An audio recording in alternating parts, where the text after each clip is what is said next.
नमस्कार। अपनी संतान का विवेकशील होकर पोषण करने वाले respected parents Shri Aurobindo society के रूपांतर कार्यक्रम के प्रतिनिधि के रूप में मैं संतोष आप सभी पावरफुल सोल को प्रणाम करती हूँ। और जितने भी व्यूअर्स हैं, लाइक करने वाले हैं, कमेंट बॉक्स में अपनी अटेंडेंस दर्ज कराते हैं और साथ ही अच्छे-अच्छे कॉम्प्लीमेंट्स देते हैं और अपनी प्रॉब्लम्स को रखते हैं और साथ ही जो भी सजेशन देते हैं, उन सब का मैं आभार व्यक्त करती हूँ। और साथ ही आज के दिन की जो कि चैत्र शुक्ल प्रतिपदा में नववर्ष के आगमन पर, हिंदुओं के अनुसार नववर्ष के आगमन पर तथा वैसाखी की, गुड़ी पड़वा की, झूलेलाल जयंती की, इन सब के ऊपर आप कामना करती हूँ, ईश्वर से कामना करती हूँ कि आप सभी को सदैव स्वस्थ, प्रसन्न, संपन्न और यशस्वी बनाए रखें। कल हम लोगों ने जो टॉपिक लिया था, वो लिया था नैरेटिंग स्टोरीज, यानी कहानियों को कहना। उससे हमें क्या विशेषता है, क्या चीजें हैं, बातें हैं, क्या गुण हैं, क्या विशिष्टताएं हैं जो कहानी के माध्यम से हम अपने बच्चे के अंदर समाहित कर सकते हैं। क्योंकि कहानी अभिव्यक्ति का एक सशक्त माध्यम है। उसके माध्यम से हम जिस प्रकार के गुणों को अपने बच्चे के अंदर आत्मसात कराना चाहते हैं, निहित कराना चाहते हैं, वो सब कहानी के माध्यम से बहुत ही सरलता से उसका समावेश हो जाता है। कि एक बार एक पत्थर के मूर्तिकार से एक व्यक्ति ने कहा, अरे आप तो बहुत सुंदर मूर्ति बनाते हैं, आपने ये कला कहाँ से सीखी? तो उसने कहा, अरे मूर्ति तो पहले से ही इस पत्थर में विद्यमान थी। मैंने तो सिर्फ उसके चार उसकी व्यर्थ की, वेस्ट की, अतिरिक्त मिट्टी को और अतिरिक्त पत्थरों को हटाया है। उसको मूर्ति तब आपके सामने वो स्पष्ट होकर आ रही है। तो यही काम हम करते हैं, क्योंकि खूबी और खामियां तो सब में होती हैं। जो व्यक्ति तराशता है वो खूबियां देख लेता है, जो व्यक्ति तलाशता है वो खामियां देख लेता है।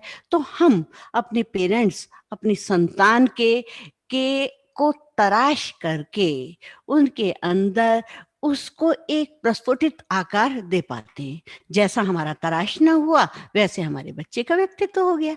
तो हमारी कितनी बड़ी भूमिका उसके अंदर है, इसी बात को लेते हुए हमने कि किस तरह से हम उसके को एक स्पष्ट आकार दे, समाज में एक सुव्यवस्थित नागरिक बना सके, इसी बात को लेकर के हमने एक एक्रोनिम या शॉर्ट फॉर्म तैयार की, जो कि पेरेंट्स के अंदर ही निहित थी।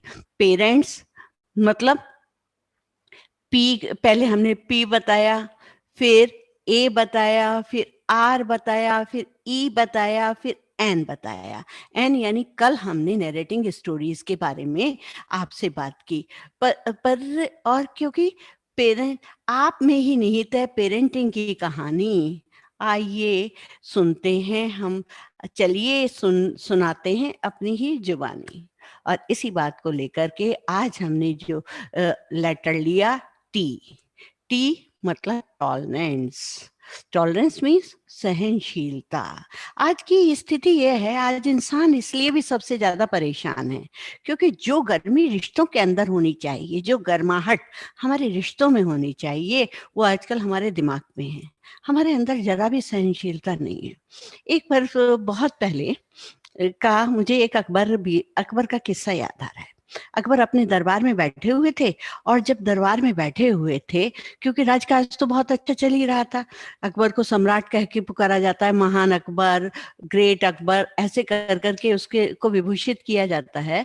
तो वो जो अकबर बैठे हुए बड़े आराम से बैठे थे और उन्होंने दरबारियों पर एक क्वेश्चन दाग दिया। सारे दरबार बैठे थे, साथ साथ नवरत्न भी उनका बैठा हुआ था।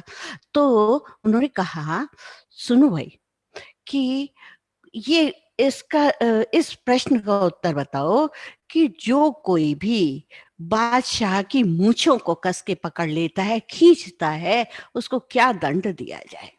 अब तो है सारा की सारी सभा दरबार स्तब्ध रह गया। जब स्तब्ध रह गया तो एक-एक करके उठना शुरू किया लोगों ने और अपनी अपनी स्थिति को अपना प्रभाव बादशाह पर जमाने के लिए उन्होंने कहना एक ने कहा जहाँपनाह उसको तो एक हाथी के नीचे डाल देना चाहिए जिससे हाथी उसको कुचलता हुआ चला जाए। दूसरे ने कहा कि उसको तो एक चौराहे पर पेड़ के ऊपर काट कर टांग देना चाहिए जिससे कि सब लोग भयभीत हो जाएं।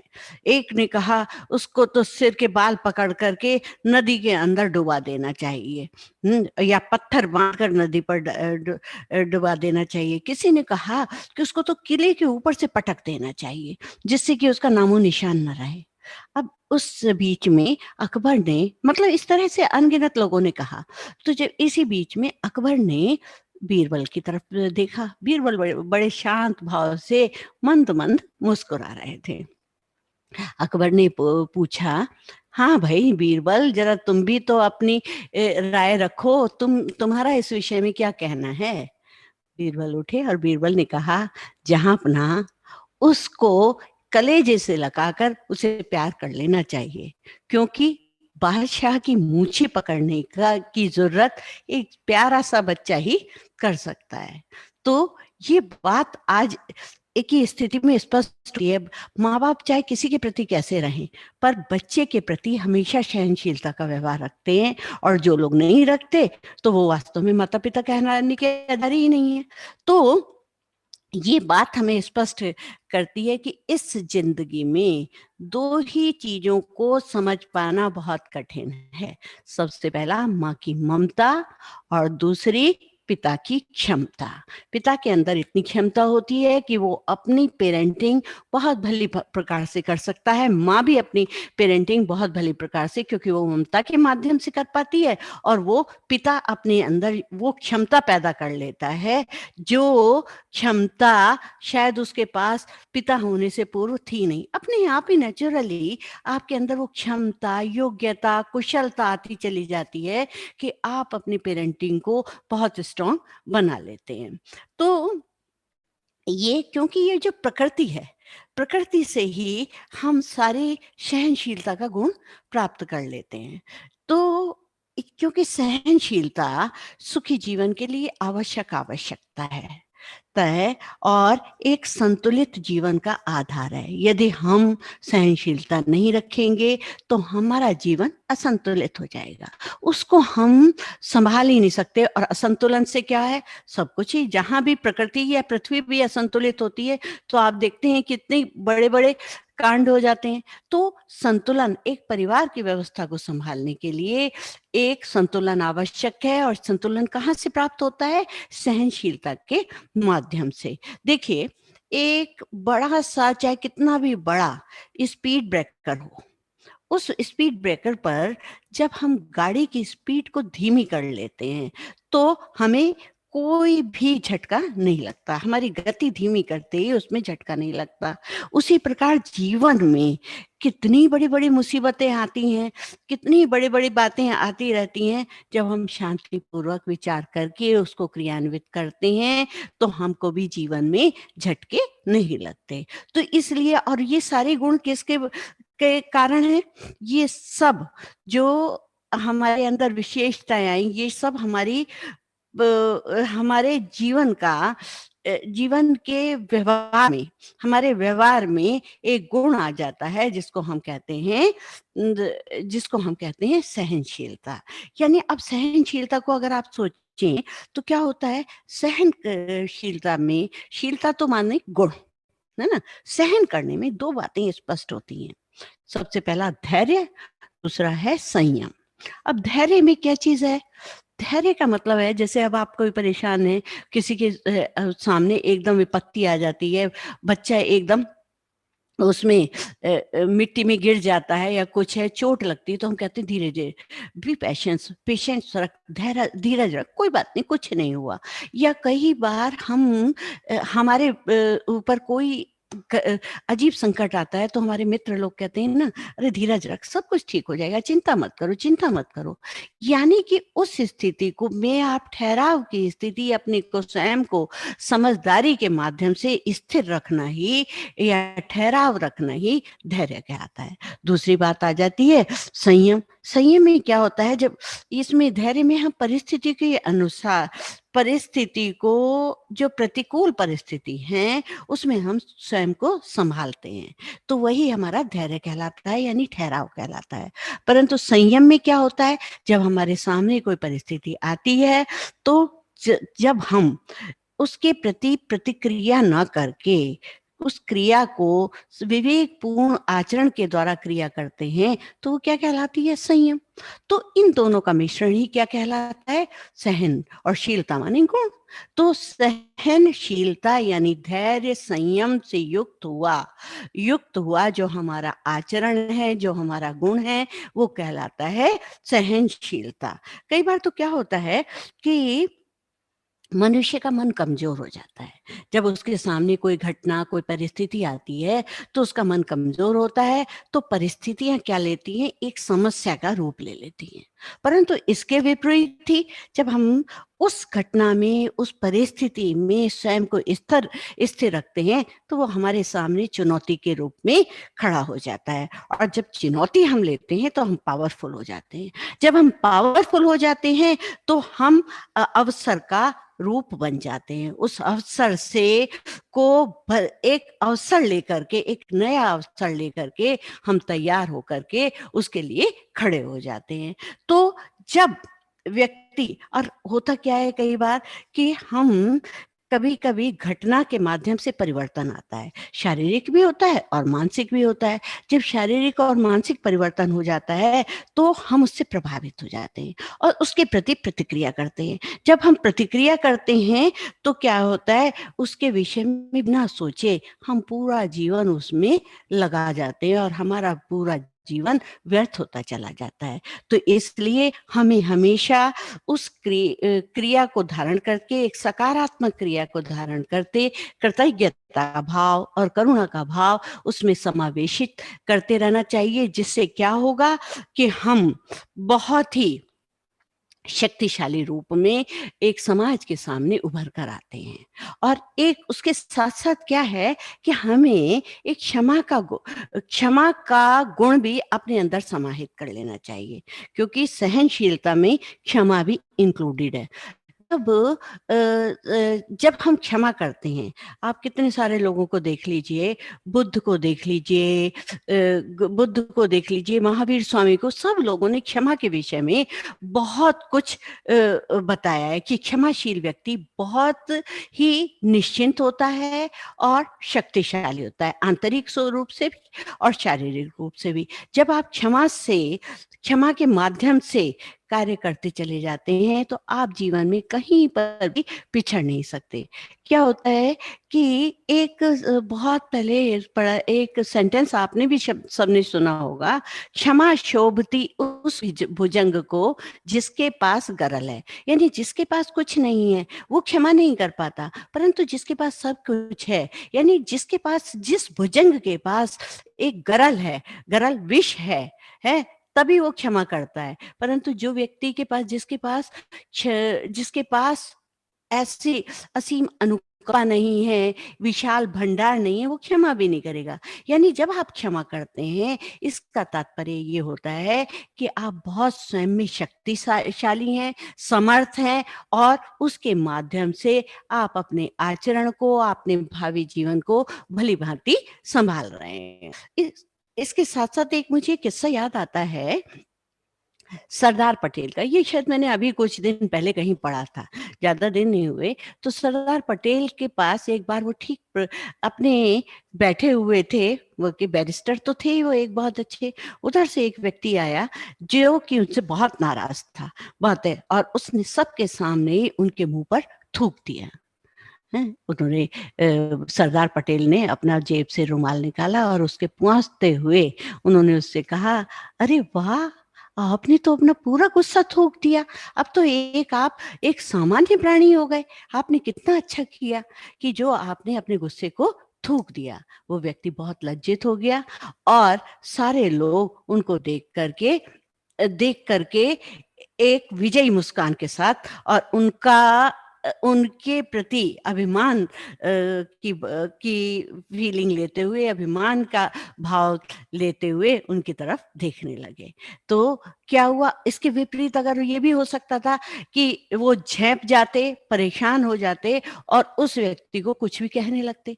तो वो आचरण अच्छा था या पहला वाला आचरण अच्छा था जो कि सरदार पटेल ने किया?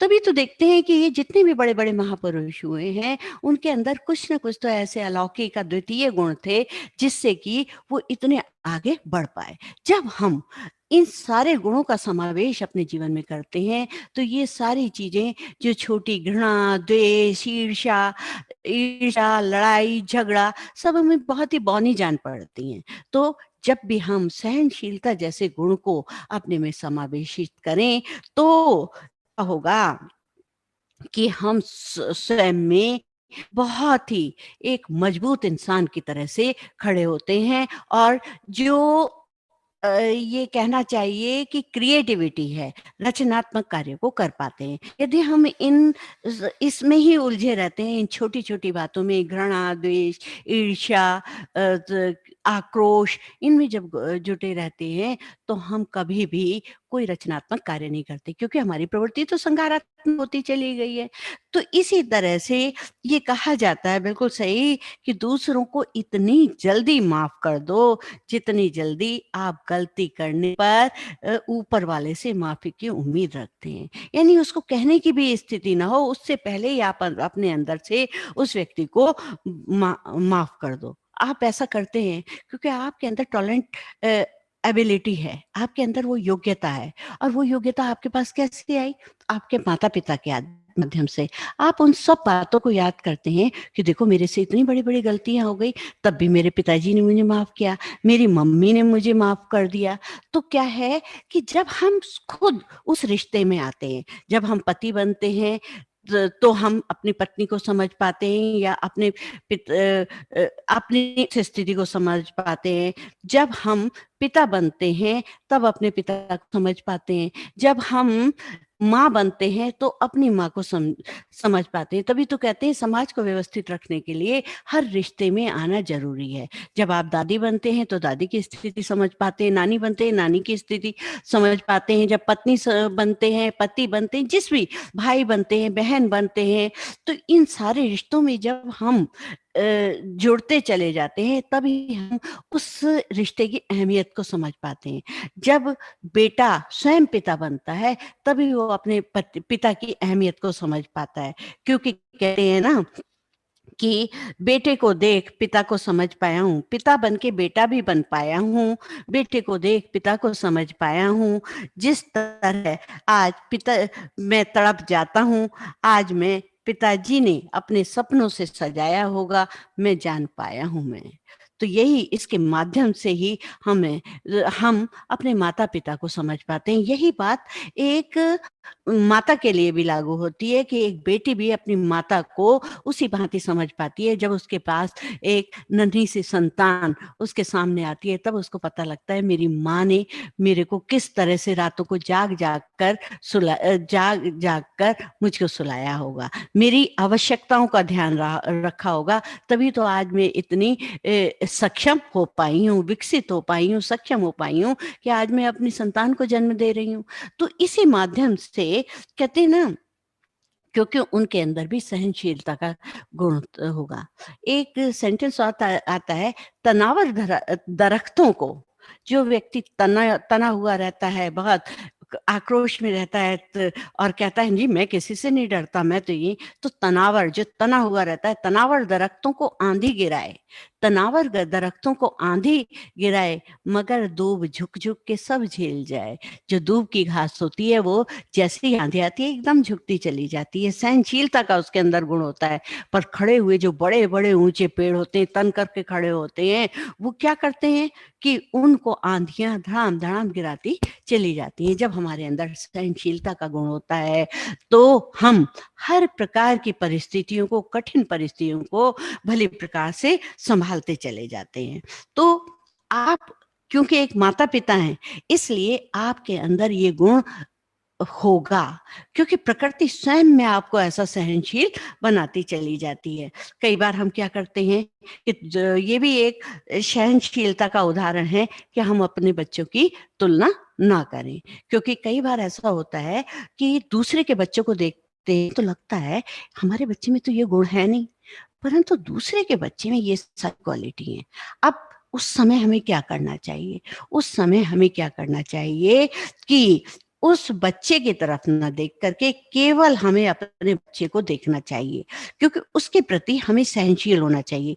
मन ना देखें, क्योंकि ये तो एक यूनिक है, हमारा बच्चा तो यूनिक है, वो अलग है, वो कैसे बन जाएगा? उसकी सहेली है, उसके हमारे रिश्तेदार का बच्चा है, उसी उम्र का है, कोई ज़रूरी थोड़े ही है कि हमारे बच्चे के अंदर वही क्वालिटी हो। हमारा बच्चा अलग तरह से पोषित हो रहा है और पल्लवित हो रहा है, अपनी प्रतिभाओं को निखार रहा है, उधर दूसरा बच्चा दूसरे की तरह से कर रहा है। तो हमें बेवजह न दिल पर बोझ भारी रखिए, उसको देखते हुए कभी भी बोझ को अपने दिल पर बोझ मत बनाए रखिए। जिंदगी एक खूबसूरत जंग है, इसे जारी रखिए। एक खूबसूरत जंग है, आप अपने बच्चे को उस तरह से, उसके अंदर क्वालिटी जिस तरह से वो कहते हैं ना, हम तो दरिया हैं, हमें अपना हुनर मालूम है, जिध भी चलेंगे रास्ता बन जाएगा। तो वही वाली स्थिति आप अपने बच्चे के साथ करिए कि वो अपनी विशिष्टताओं को लेकर के आगे आगे बढ़ता चला जाए, अपने हुनर को पहचानता हुआ। ये आपकी सहनशीलता ही होगी कि आप अपनी सहनशीलता के माध्यम से उस बच्चे को, उसको अपना आकार ग्रहण करने के लिए उसे रास्ता दिखाते चले जा रहे हैं। तो कई बार क्या होता है कि आप जो है वायलेंट तो नहीं होते होंगे, मैं मान ही नहीं सकती। स्ट्रिक्ट होना ज़रूरी है बच्चे के प्रति, ऐसा नहीं है कि स्ट्रिक्ट ना हो, पर उसको, क्योंकि जो आप स्ट्रिक्ट हो रहे हैं वो आपकी कंसर्न है, अपने बच्चे के प्रति से कंसर्न है, अपने पर वायलेंट होना ये गलत है। वो आपके के असहज होने का प्रमाण है। यानी आप उस परिस्थिति को समझ नहीं पा रहे और आप वायलेंट होकर के उससे पलायन करना चाहते हैं, उसको नहीं करनी। स्ट्रिक्ट होइए, परंतु हम कंसर्न होने के लिए होइए।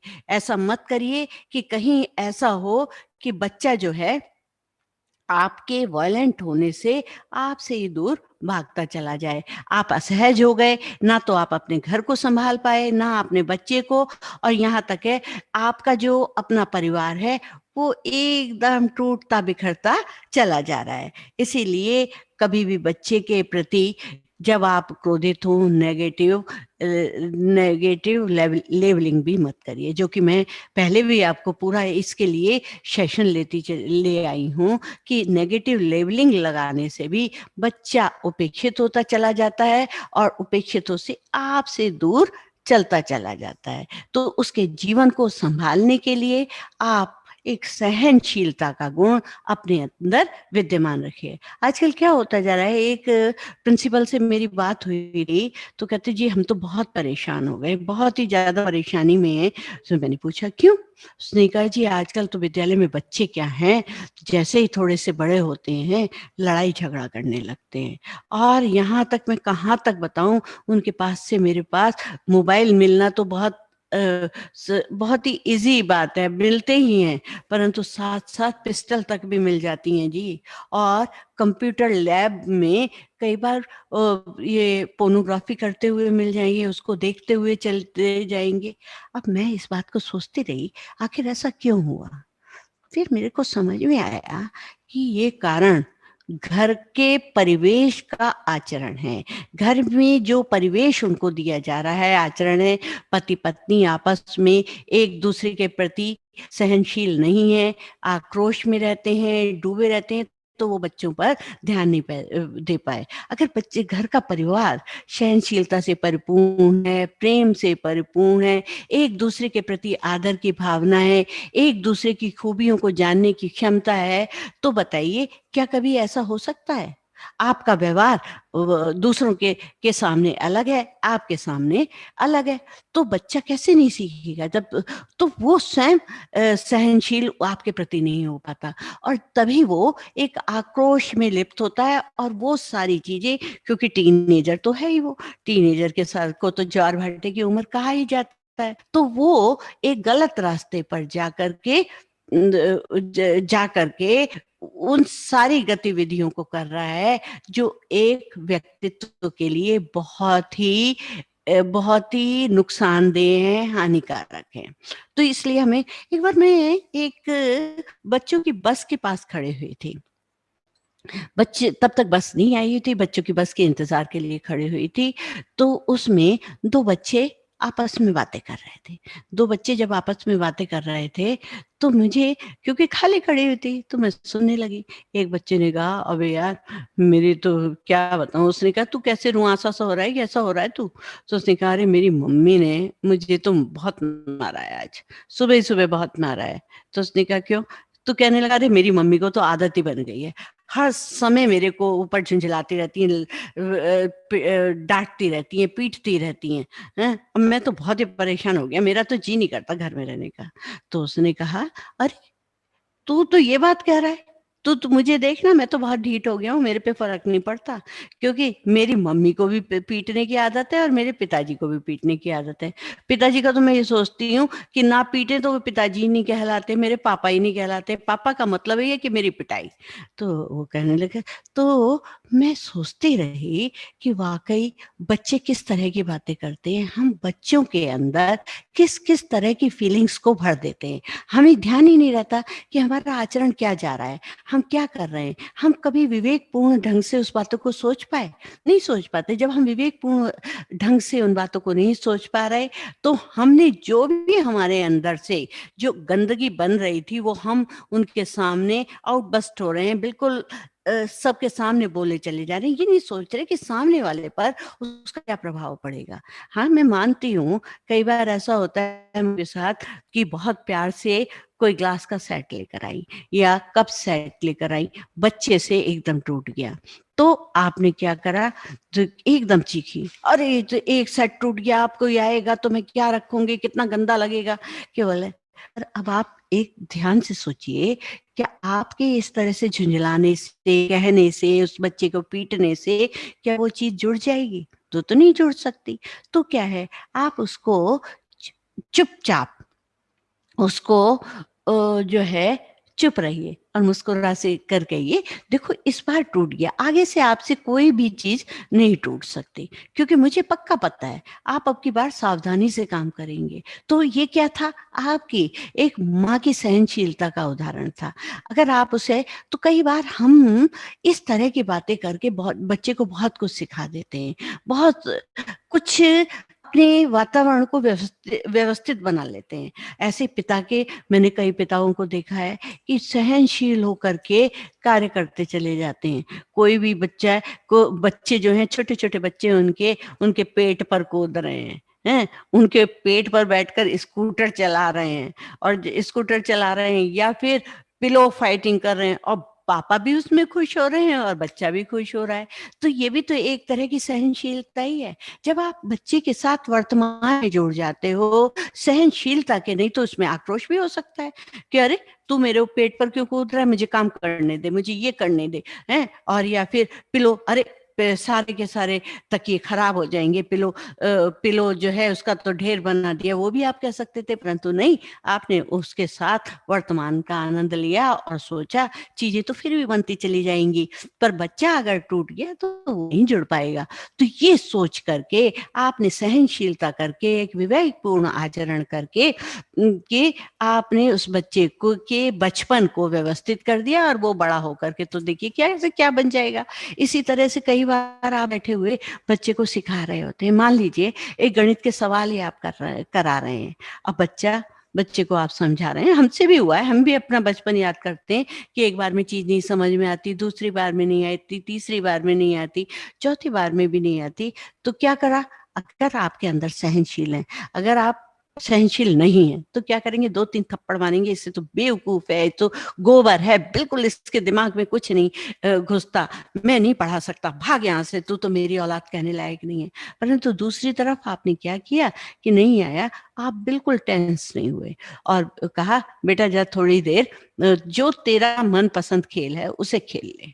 हुँ? अभी मैं तेरे को बिल्कुल डिस्टर्ब नहीं कर रहा।" क्योंकि कि आपने उसके ऊपर कोई प्रेशर नहीं बनाया। थोड़ी देर बच्चा खेलता हुआ आया, और जब खेल कर आया तो थोड़ी देर बाद आपने अनजाने में या रजाई में बैठे-बैठे उसको वो सारी चीज़ें एक किस्से कहानियों के माध्यम से और सोच करके, क्योंकि आपने ये तो सोचा है इसको समझाना तो ज़रूर है मुझे, तो आपने अपनी सहनशीलता के गुण को माध्यम बना करके उस बच्चे को धीरे-धीरे कॉपी किताब लेकर उन गणित के सवालों को कराना शुरू कर दिया। अब धीरे से जब उसकी पटरी पर आ गई, उसकी उसका जो कार्यप्रणाली पटरी पर आ गई, वो तो दौड़ने लगा, और वो जब दौड़ने लगा तो आप खुश हो गए। किस माध्यम से हुआ? सहनशीलता के माध्यम से। तो ये आपकी सुपर टॉलरेंस को दिखाता है। आप सुपर टॉलरेंस वाले हैं और आपकी सहनशीलता के आप द्योतक हैं कि आपने उसको बहुत प्यार से सारी चीजें समझाते समझाते हुए किया। अब आपने देखा कि आप अपने बच्चे के प्रति तो इतने सीधे, बहुत ही सहनशील हैं, तो बच्चा सोचता है मेरे पापा किसी को नहीं पीटते, मेरे पापा तो कभी मेरे को पीटते नहीं, इतने प्यार से समझाते हैं, मेरे पापा तो ऐसे हैं। जब आपके बच्चे के दोस्त या बच्चियों की सहेलियाँ ये बातें करती हैं, मेरे पापा ऐसे, मेरी मम्मी ऐसी, तब आप सोचते हैं मेरे पापा मम्मी तो बहुत ही अच्छे हैं। बच्चा आपका सोचता है मेरे पापा मम्मी को तो कभी गुस्सा ही नहीं आता, कितने प्यार से सारी बातें समझाते हैं, और इसीलिए मैं अपनी क्लास में बहुत अच्छी रहती हूँ। सब लोगों के बीच बीच में मेरा कॉन्फिडेंस लेवल बना रहता है। परंतु एक बार क्या होता है कि आप अपने बेटे को के आपका बेटा रोता हुआ आया और बताता है कि एक बच्चे ने, एक लड़के ने जिसको कि मैं भली-भाँति जानता हूँ, वहाँ क्रिकेट खेलने में मेरी जमकर धुनाई कर दी। अब आपने उसको देखा और समझा, फिर उसके बाद आप अपने बच्चे के साथ उस जगह पर गए और लोगों से और बच्चों से भी पूछा, उसके दोस्तों से पूछा कि क्या परिस्थिति बनी थी? क्या हुआ था? तो उन्होंने कहा कि जो है जी बिल्कुल सही बात है, आपके बच्चा बिल्कुल गलत नहीं था, वो बच्चा गलत था, वो सबको ही मारता-पीटता रहता है, और तो आपने एकदम उसको कहा, "ठीक है, आओ", और ज़ोर से आवाज़ लगाई, "इधर आओ ज़रा", और तड़ाक से आपने एक उल्टे हाथ का ऐसा दिया कि वो चारों खाने चित हो गया। आपने तो कभी, आपके बच्चे ने तो आपका ऐसा रूप देखा ही नहीं था। तो आपके बच्चे के अंदर आपके प्रति, माता के प्रति या पिता के प्रति एक सम्मान हो गया। उसको एहसास हुआ कि मेरे पापा अगर सहनशील हैं, पर मेरी सुरक्षा के लिए वो किसी से समझौता नहीं कर सकते। तो उसके अंदर आपके प्रति सम्मान हो गया। पहली बार तो आप क्या कहते हैं, आप एक सहनशीलता के द्योतक थे, एक सहनशीलता थे, परंतु दूसरी बार का आपका जो एक्शन रिएक्शन था, उससे क्या हुआ कि बच्चा आपके प्रति सम्मान देने लगा, बच्चा आपके प्रति सम्मानित होकर झुक गया, और उसने आपको कहा कि मेरे पापा तो ग्रेट है, मेरे पापा तो क्या से क्या हो जाते हैं।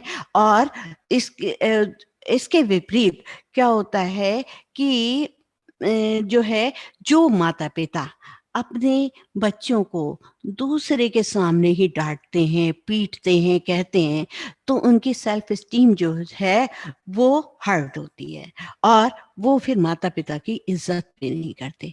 माता-पिता के, और ऐसे ही बच्चे ऐसे होते हैं कि उनके अंदर ऐसे संस्कार पड़ जाते हैं कि बड़े होकर वो माता-पिता को वृद्धाश्रम में भेजते हैं, या माता-पिता शोर मचाते रहते हैं, वो बच्चे आपकी सुनते ही नहीं हैं। तो क्या है, आपकी सहनशीलता के गुण के कारण ही, आपके कार्य के विवेकपूर्ण आचरण के माध्यम से आपने अपने घर में एक आनंदमयी स्थिति बना ली, तो दूसरी ओर बहुत ही कलहपूर्ण स्थिति, एक फ्रस्ट्रेशन वाली स्थिति बना ली। अगर आप ध्यान से देखो, तो आपने कभी माता यशोदा को कृष्ण को पीटते हुए देखा है? उसको डराते हुए तो देखा, एक छड़ी लेते हुए, डाँटते हुए, समझाते हुए, क्योंकि डाँटना, डपटना तो इसलिए क्योंकि उनको स्ट्रिक्ट होना ज़रूरी था, परंतु वायलेंट करते हुए देखा, कभी उन्होंने उसको नहीं अ, कभी भी उसको माता यशोदा ने कभी भी अपने बच्चे को पीटा नहीं, क्योंकि क्रोध करना जो है, क्रोध और आँधी एक ऐसी चीज़ है कि दोनों के शांत होने पर ही पता चलता है कि हमारा कितना बड़ा नुकसान हो गया। अगर वो क्रोध करते हैं, जब हम क्रोध करते हैं, तो उसके बाद हमें पता चलता है कि हमने सामने वाले का नहीं, अपना भी कितना बड़ा नुकसान कर लिया। तो हमेशा ध्यान रखना चाहिए कि हमें क्रोध को क्रोध करना तो चाहिए, क्रोध करना तो चाहिए, पर हमें क्रोध नहीं होना चाहिए। दोनों अलग अलग स्थिति है, क्रोध होना और क्रोध करना। क्रोध होने में क्या होता है कि हमारा जो कंट्रोल है क्रोध पर नहीं रहता, और क्रोध करने में हमारा रेगुलेटर या क्रोध हमारे कंट्रोल में होता है। क्रोध करना जरूरी है, ऐसा नहीं है कि आप बिल्कुल कुछ ही ना कहें, आपका बच्चा कितनी बड़ी बड़ी गलती कर दे। बच्चे के अंदर एक भय भी बना हुआ होना चाहिए, क्योंकि कहते हैं ना, नो की स्वीकारोक्ति उसके अंदर जरूर होनी चाहिए कि उसको जो है अ, अ, अस्वीकृति का बोध कराना भी बहुत आवश्यक है। तो जब हम बच्चे के साथ डांटते हैं, उसके प्रति स्ट्रिक्ट होते हैं, यानी हम क्रोध को जब हम अपने कंट्रोल में रखते हैं तो हम अपने कार्य को कर जाते हैं। अगर हम क्रोधित होते हैं तो हमारी स्थिति बड़ी खराब हो जाती है। तो इससे क्या होता है कि इसके साथ साथ ही हम कहते हैं ना कि स्ट्रिक्ट होना, वायलेंट होना गलत है, स्ट्रिक्ट होना जरूरी है, और हम उस बच्चे के प्रति कंसर्न भी होते हैं। देखो, आपको क्या पता है कि क्रोध का एक पूरा खानदान है।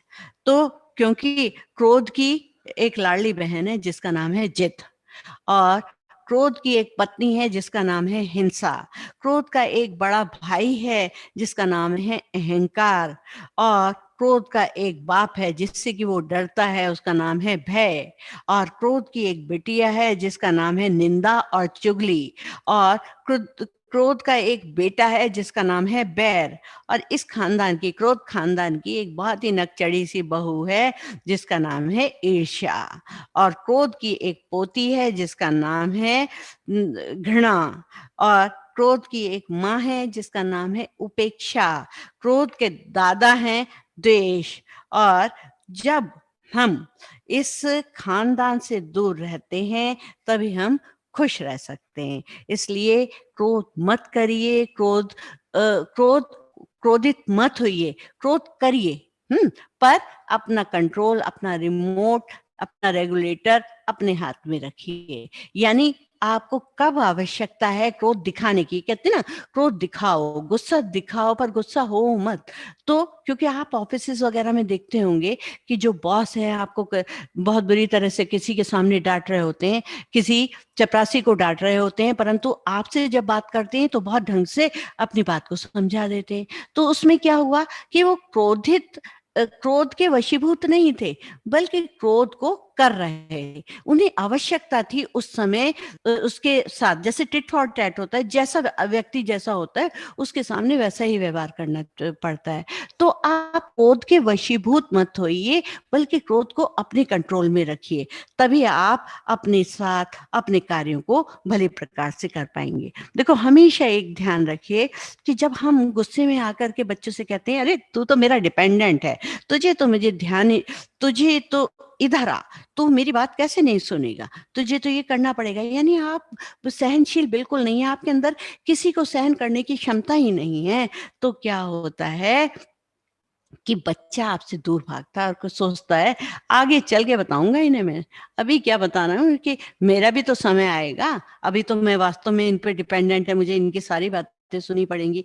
तो उसका एक फीलिंग्स चेंज हो जाती हैं, उसकी भावनाएं चेंज हो जाती हैं। हमेशा ध्यान रखिए कि आप जो है बच्चे के शेल्टर हैं, और बच्चा है शेल्टर्ड। तो शेल्टर जो होता है आश्रय होता है, यानी आप अपने को आश्रय कर रहे हैं, आपका बच्चा आपके आश्रित है, तो आप उसका संरक्षण करें, आप उसको भली प्रकार से उसको केयर दें, उसका ख्याल रखें, क्योंकि वो शरणागत है, आप हैं शरण। उसको आश्रय दीजिए, समझाइए, और आप आश्रयदाता बनिए।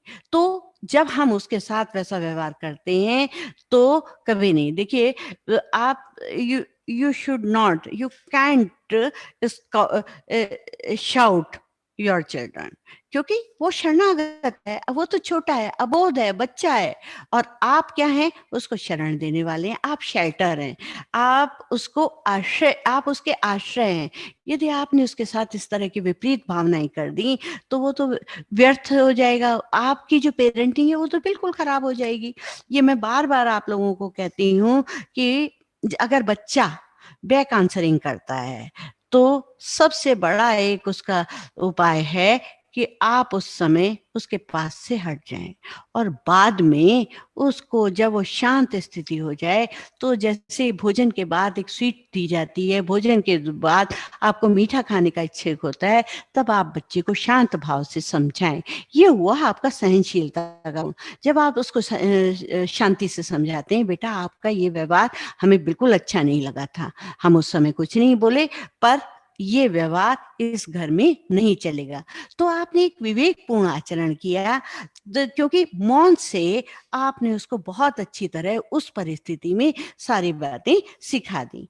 देखिए, हमेशा ध्यान रखिए कि प्रभाव उनका नहीं पड़ता जो बकवास तो बहुत करते हैं पर उस सांचे में नहीं ढलते, जिन्होंने चिंतन और चरित्र का समन्वय अपने जीवन क्रम में किया है, उनकी सेवा साधना सदैव फलती फूलती रही है। यानी आपका चिंतन और चरित्र में आपस में समन्वय होना बहुत ही आवश्यक है, क्योंकि मैं बार बार कहती आ रही हूँ, गृहस्थ एक तपोवन है जिसमें त्याग, सेवा, सहयोग और सहिष्णुता की साधना करनी पड़ती है। आपको परिवार में रहकर, क्योंकि आप माता पिता हैं, आपके सामने एक भविष्य खड़ा हुआ है जिसको आपको सुगठित नागरिक बनाना है, तो उसके लिए आपको त्याग भी करना पड़ेगा, सेवा भी करनी पड़ेगी, ये सहयोग भी उसको देना पड़ेगा, और आपको सहिष्णु यानी सहनशील होना बहुत ही आवश्यक है, क्योंकि लाइफ इज सेक्रीफाइस। जीवन जो है बलिदान का, और फैमिली लाइफ तो सबसे बड़ा सेक्रीफाइस मांगती है, जब आपको अपने परिवार के प्रति एक विवेकपूर्ण होकर उसकी पालना करनी पड़ती है। तो सहनशीलता एक बहुत बड़ा गुण है। तो इसलिए तो आपको आवश्यक है कि उसको प्यार भी जताएं। एक बार क्या हुआ कि ये शायद मैंने सारिका में, एक बार, एक सारिका पत्रिका है, शायद आप बहुत थी, क्योंकि अब तो पढ़ नहीं पाते हैं हम लोग, तो सारिका थी, ये सारी पत्रिकाएं थी, हिंदुस्तान, ये सारी, अब तो इतना नहीं पढ़ते, तो कभी बहुत वर्ष पूर्व सारिका मैगजीन हमारे घर में आती थी, उसमें छोटी छोटी लघु कथाएं होती थी, बहुत छोटी सी कथाएं होती थी। तो वो कथा मेरे को एकदम याद आई कि एक बार एक सोने का टुकड़ा उड़ करके लोहे के टुकड़े के पास पहुंचा, दोनों आपस में वार्ता करने लगे। तो जैसे कि सब अपनी आप बीती सुनाते हैं, सोने का टुकड़ा कहने लगा लोहे के टुकड़े से, यार क्या बताऊं, तेरी और मेरी स्थिति तो बिल्कुल एक सी है। तुझे लोहार लोहार कैसे पीटता चला जाता है, मुझको सुनार ठोकता पीट पीट के मेरी हालत खराब कर देता है। दोनों ही पीटते हैं, देख कितनी बुरी स्थिति है हमारी, हमें पीट पीट कर हमारे आभूषण बनाए जाते हैं। लोहे ने एकदम छूटते हुए कहा, अरे तेरी क्या स्थिति है, तेरी स्थिति तो कुछ भी नहीं है, क्योंकि तू तो विजातीय से पीटता है, यानी तू तो लोहे से सोना पीट रहा है, परंतु मैं तो लोहा होकर अपने सजातीय से पीट रहा हूँ, लोहे से ही पीट रहा हूँ। जब व्यक्ति अपने ही परिवार से पीटता है, अपने परिवार से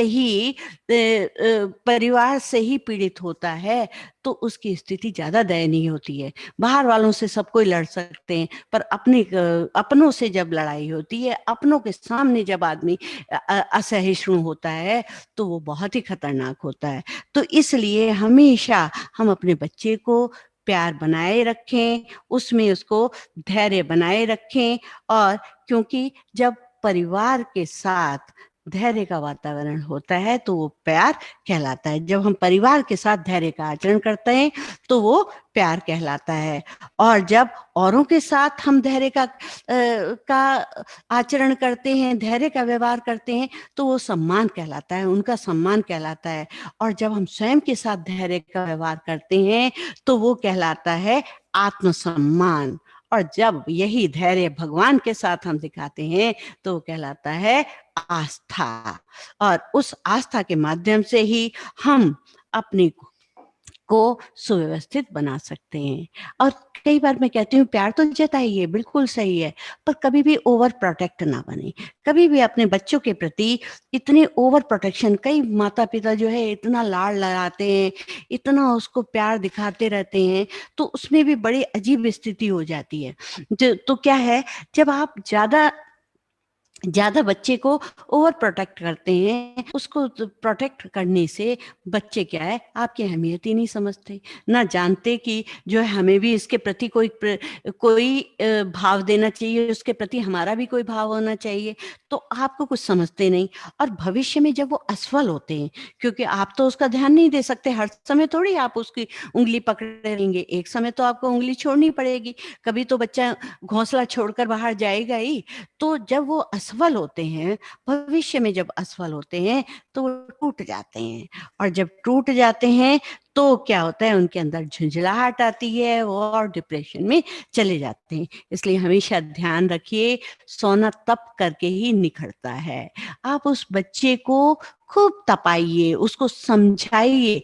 उसकी ये भी आपकी एक सहनशीलता का निर्धारण करता है कि आप बच्चे के ऊपर छोटे मोटे संकट आने पर एकदम भाग कर मत जाइए। आप अपने को, स्वयं को संभालिए और कहिए, दूर से देखते तो रहिए आप उसको किस तरह से आगे बढ़ रहा है, पर उसको सपोर्ट के लिए आप तत्पर मत होइए, क्योंकि आपकी सपोर्टिंग ओवर प्रोटेक्शन उसके का की असफलता का कारण बन सकता है। तो हमेशा ध्यान रखिए, जिन बच्चों के साथ सहनशीलता का वातावरण माता पिता देते हैं, सहनशीलता से उनकी परवरिश करते हैं, उनका पोषण करते हैं, वही व्यक्ति हमेशा आगे बढ़ते हैं। किसी भी महापुरुष को उठा करके आप देख लीजिए, कोई भी महापुरुष ऐसा नहीं है जिसके माता पिता ने उनकी परवरिश सहनशीलता के साथ नहीं की, क्योंकि माता पिता ने ही उसके अंदर उन गुणों का संचार किया जिसके माध्यम से वो एक महापुरुष की श्रेणी में आ सके। देखिए, माता पिता एक ऐसा मेडिकल स्टोर है जहां पर कि हर दर्द की दवा मुफ्त मिलती है। और मैं अब यही कबीर के इस दोहे से ही अपने वक्तव्य को समाप्त करती हूँ कि धीरे धीरे रे मना, धीरे सब कुछ होए, माली सींचे 100 घड़ा, ऋतु आवत फल दे। जब जिसका समय आएगा वो उसी समय पुष्पित पल्लवित होगा, परंतु आपकी धीरे धीरे करके आप बच्चे के अंदर एक अपने सहनशील होकर, अपने सहनशील धैर्य को करते हुए धीरे धीरे उसके पोषण में आगे बढ़ते चले जाइए, उसको स्वस्थ पोषण दीजिए, सहनशीलता का गुण विद्यमान रखिए, क्योंकि आपका व्यवहार ही घर का शुभ कलश है। और इंसानियत, आपके अंदर की जो इंसानियत है, आपके अंदर जो मानवीय गुण है, वो इस घर की तिजोरी है। और आपके द्वारा की गई सहनशीलता से परिपूर्ण जो आपकी मधुर वाणी है, वो घर की धन दौलत है। और जो उससे व्याप्त जो घर में शांति का वातावरण होगा, वही एक महालक्ष्मी की तरह से आपके घर को सुशोभित कर देगा। और इसके साथ ही अब रह जाता है एस, पेरेंट्स का लास्ट का अक्षर, 7वां अक्षर रह जाता है कि लेटर होता है एस। एस से हम आपको बताएंगे कि हम अपने बच्चे को स्पिरिचुअलिटी की श्रेणी में कैसे लाएं, उसके अंदर आध्यात्मिकता के, उसको आध्यात्मिक गुणों से ओतप्रोत कैसे करें। इसके साथ ही मैं अपना वक्तव्य समाप्त करती हूँ। इसके साथ ही बहुत बहुत धन्यवाद।